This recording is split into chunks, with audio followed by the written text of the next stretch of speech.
السلام عليكم ورحمة الله وبركاته. مرحبا بكم حبيباتي في قناتي في فيديو جديد. اليوم كما تشوفوا جبت لكم شباح الصفراء وشباح الجوزي. هاي ليكم الشكل تاعها وهاي ليكم النتيجة النهائية. اللي بالاصفر شباح الصفراء وهذيك المارون شباح الجوزي. قرب رمضان قلت ندير لكم هذه الوصفة.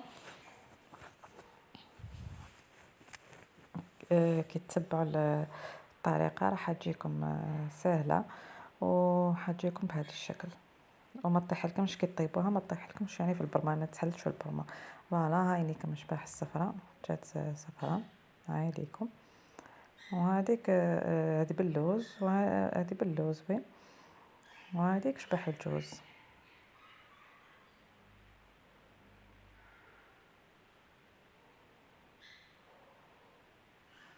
شوفوا كيف خرجت ما شاء الله.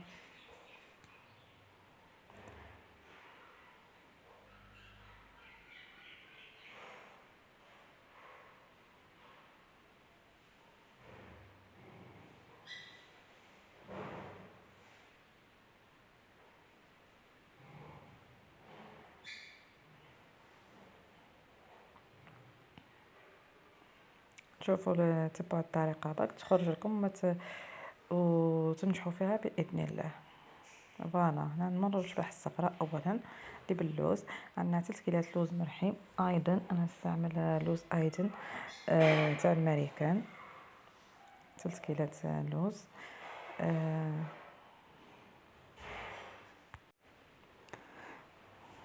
فوالا نزيدوا لها كيله ناقصه شويه برك سكر قهوه. نخلطوه مليح، السكر واللوز مع بعضها مليح، نخلطوهم بهذه الطريقه.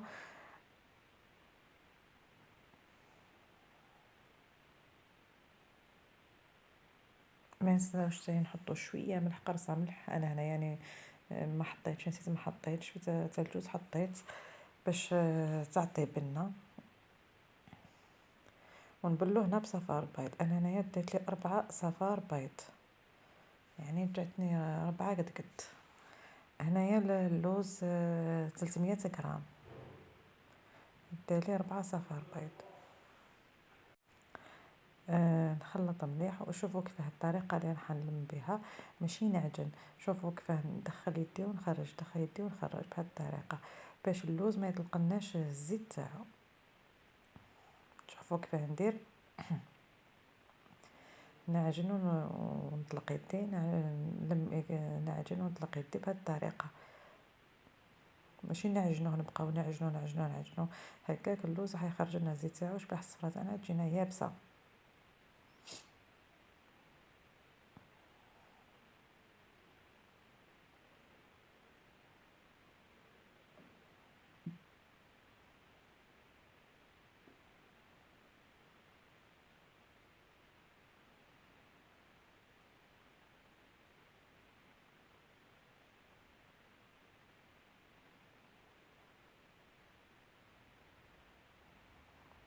انا خليتكم يعني التفاصيل الكل، ما قطعت حتى مقطع من الفيديو، خليته يعني يجي شوي طويل باش تشوفوا التفاصيل بدقه. فوالا هاي هنا كما قلت لكم 4 صفار بيض. لملي هاد الكميه تاع اللوز 300 غرام لوز.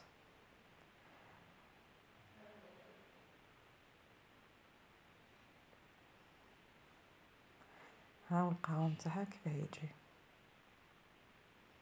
ما تجيش جاريه بزاف وما تجيش شايحه، هذا هو القوام تاعها.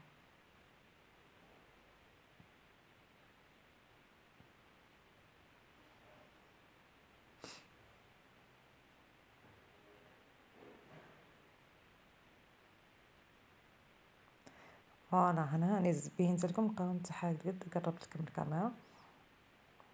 هاوليك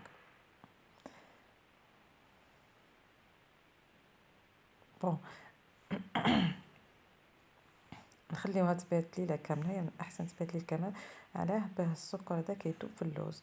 ولي ما حبتش اللي مزروبه ما حبتش تبيتها، ننصحك انك تعاودي ترحي اللوز مع السكر وتبليها وتخليها ساعتين ولا 3 سوايع وخدميها.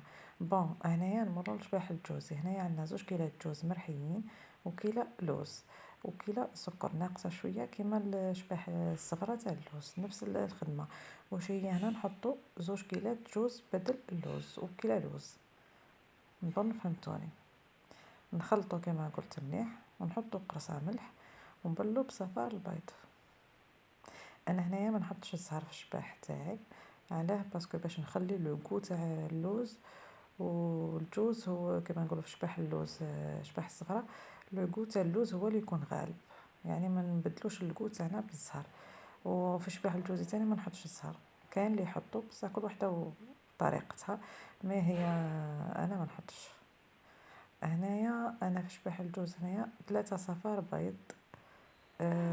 بلولي هاد الكميه هي كانت اقل شوي من شباح الصفراء تاع اللوز.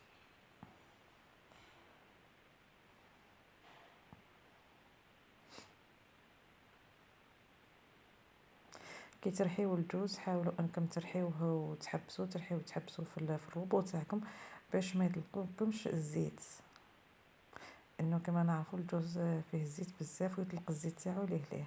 بون هنايا تاني كيما الطريقه في شباح الصفراء ندخل يدي يعني نعجن بهذه الطريقه كما في الفيديو باش ما تطلقناش الزيت تاعنا.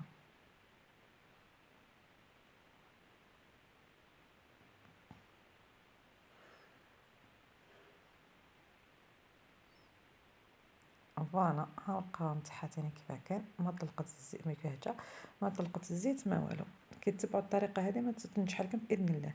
بون من بعد ليله كامله كي باتت انا بيتها في الفريجيدير، خرجتها اي شويه جامده ما يعني بارده، طرحتها ونطبعها. يعني العلو كل وحده وكيف حبتها، كاينه اللي تحب واطيه كاينه اللي تحب عاليه، يعني كل وحده واش حبت.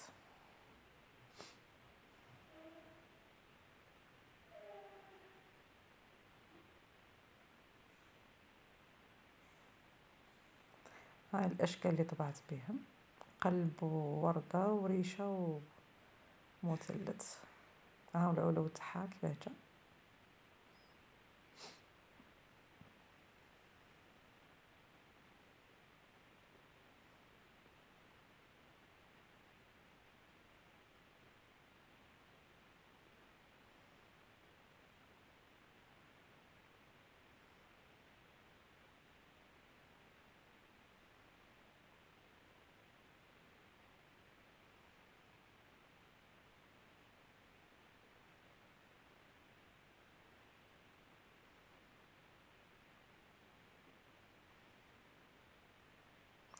هاكا تشوفوا كيف نطبع فيها يعني فاسيلمون وتنتحى بالطابع يعني بكل سهولة. فوالا هاي واش جاتني 300 غرام، هاي الحبات اللي جاوني تقريبا 40 حبة. بون نمروا درك لشباح الجوز. بعد ما باتت هي تاني ليلة كاملة نطرحوها ونطبعوها بنفس الطوابع اللي طبعت بهم الشباح الصفراء.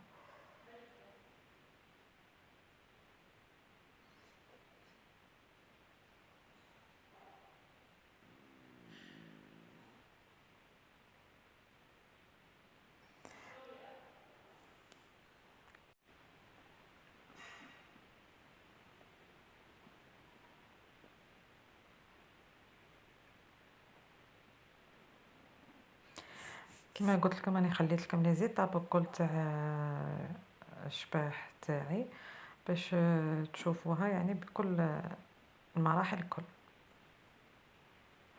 نطبعوها نكملوا الطبيعه تاعها. هاي ليكم ها جاتني الكميه اللي درتها كل جات ما شاء الله يعني كميه معتبره. بون هنايا نجيبو بياض البيض نخلطوه مليح حتى يدير الرغوه.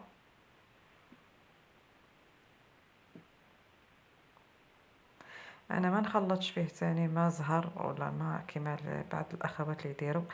انا نخلي بياض البيض يعني وحده.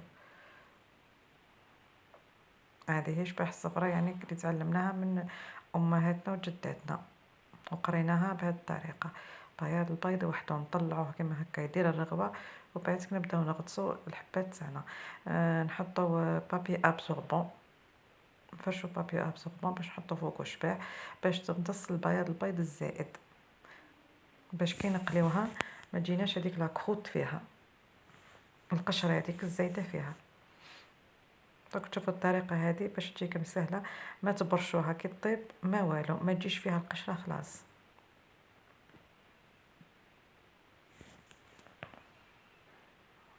فوالا نكملوا الحبات تاعنا نقصهم بايض بيض ونحيو الزائد. عينيكم حطيتها فوق بابي ابسوربون، ومن بعد نجيبو ورقه من بابي نزيدو نشفوها من فوق كما قلت لكم باش نحيو الزائد على البيض. فوالا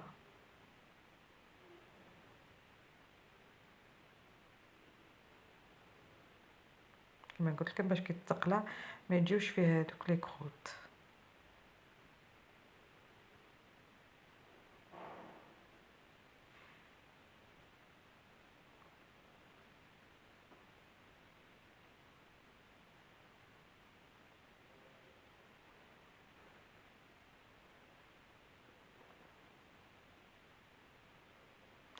كنا مسجلين المقله تاعنا فيها الزيت يسخن وبعدين نقصولو بدرجه الحراره، يعني نخليوه يسخن مليح وبعد نقصو طيبوها على نار يعني متوسطه، ماشي قويه وماشي قليله خلاص.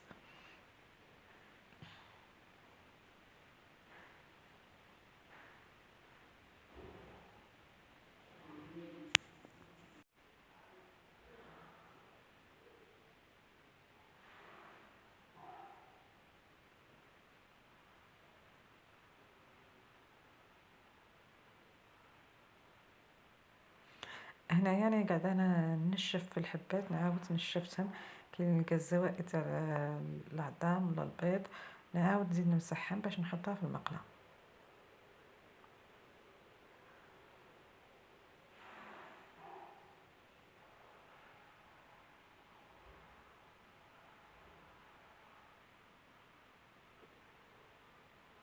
فوالا انا قليتها وكل، وهذه الكميه الاخيره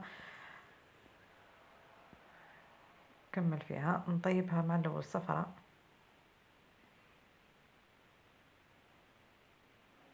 ومن بعد باش نزيدو لها القليه الثانيه.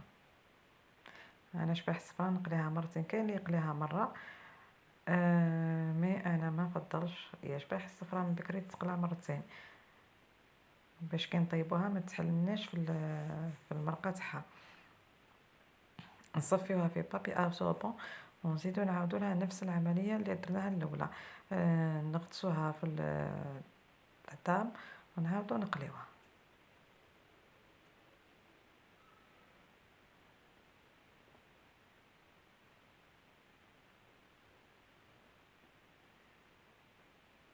وهنايا نعطيكم يعني تعودو تغلطو تقلبو بفرشيطه، ولا لازم زوج مغارف علاه باسكو الفرشيطه تدخل في الحبات وتفزتهم ومن بعد يتحلوا لك، يعني زوج مغارف نقلبو بزوج مغارف. هاي ليكم شباح الجوز.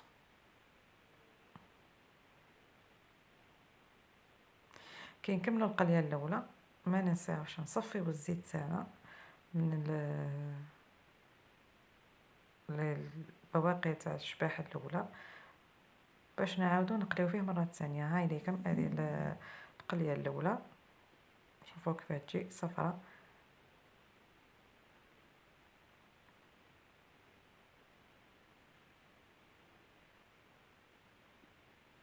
نعاودو نفس الطريقه، نكرروا نفس الطريقه، البيض نعاودو نزيدو نخبطوه، وكل ما يتنحى لنا رغوه نعاودو نزيدو نخبطوه. هذه الطريقه يعني باش تنجح لكم، يعني باش ما تجيش هذيك كما باش ما تهزش بزاف البيض. حنا نقولوا العظام في الشرق. فوالا نعاودو نفس الطريقه، وهاني هنا نمسح فيها باش نعاود نزيد نقليها.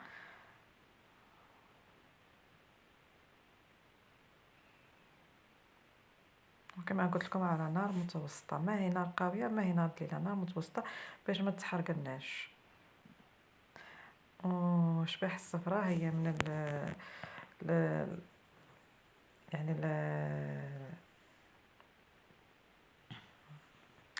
آه، هي من الاكلات يعني اللي لازمه في شهر رمضان. عندنا فينا قسنطينه، ودرك راهي ولات يعني منتشره في الجزائر الكل، عادوا يعني جميع المدن تخدمها.